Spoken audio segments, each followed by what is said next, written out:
Let's go! Okay, guys, we need to talk because there's something that is affecting the crypto markets a lot right now, and there's a lot of misconceptions. There's a lot of different opinions, and this is very important. So, we are going to be talking about what's actually going on in China right now. So, if you're involved in crypto at all, you need to watch this video.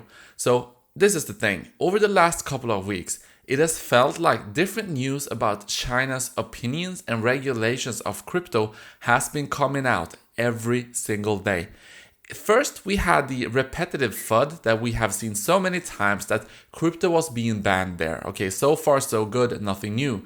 Then it came out that that was not actually the case and that they were just cracking down on specific aspects of it.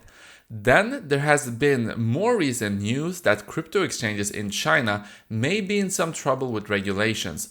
Of course, there has also been the news that miners may be forced to move their operations out of the country to somewhere with more steady regulations to avoid future problems. Also, throughout all of this, there has been a lot of different news sources contradicting each other as more information is released, and all in all, it has just been one big mess that has caused a lot of confusion among crypto investors.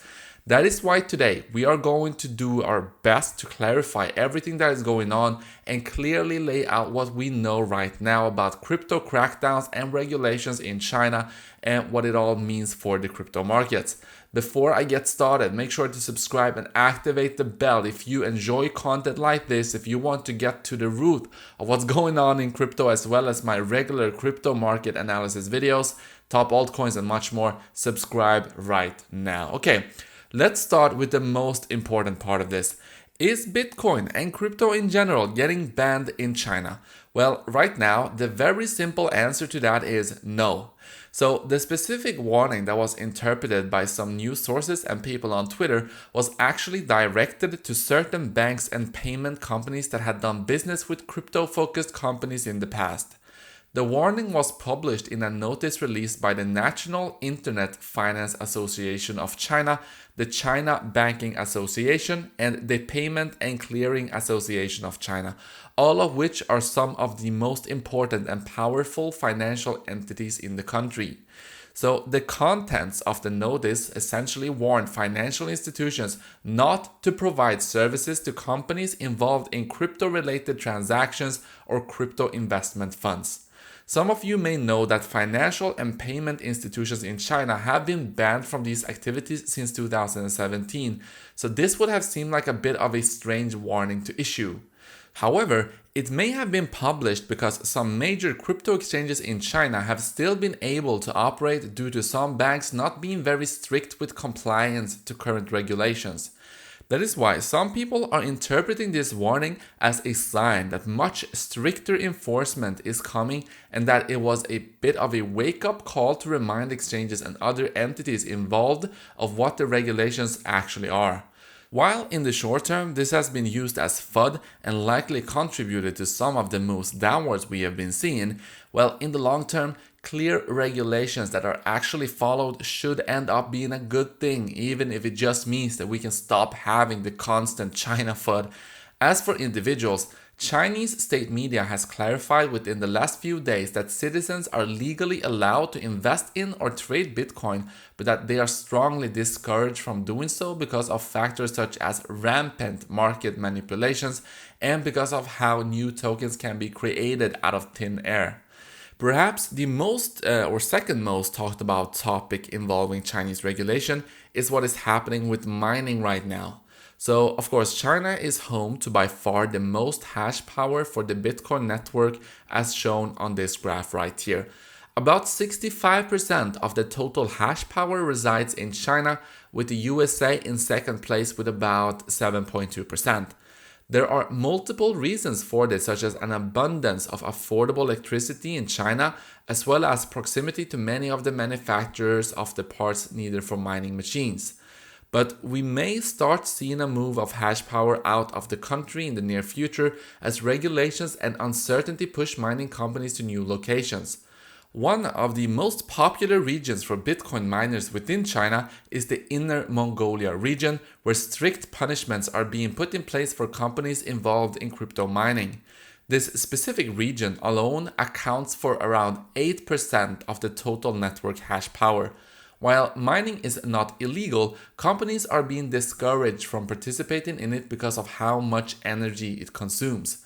China is attempting to reduce its total energy consumption and use more green energy. So I want to note here that we have talked many times about how Bitcoin mining already uses a lot of renewable energy and how it is more efficient than traditional finance, but these are not things that China is taking into account, at least for now. And some of the penalties that companies can face are loss of business licenses and removal from preferential government programs. Once again, while this has been used as FUD in the short term, the spread of hash power into new areas of the world will make the Bitcoin network even more decentralized and stronger in the long term. Before I go on, I want to share today's sponsor of this video, which is the SameCoin project. So there are a lot of projects that have created stable coins, but SameCoin will be the first stablecoin ecosystem that will actually be deeply embedded within real products, which will lead to consistent use and volume. SameCoin and the family of stablecoins in the ecosystem have been developed with the distinct purpose of being used for digital payments with features such as stable values and low fees. I think a lot of you have probably already experienced how much easier it is to use stablecoins for payments than fiat. There are many benefits such as having full control over your funds, faster transactions, lower fees, and of course much more. The SameCoin ecosystem has also been developed to be as intuitive as possible and to give users the perfect cryptocurrency for everyday life. To go along with the stablecoins and SameCoin, the team is also developing the SamePay app to use for sending coins from the ecosystem as well as other coins such as Bitcoin and Ethereum.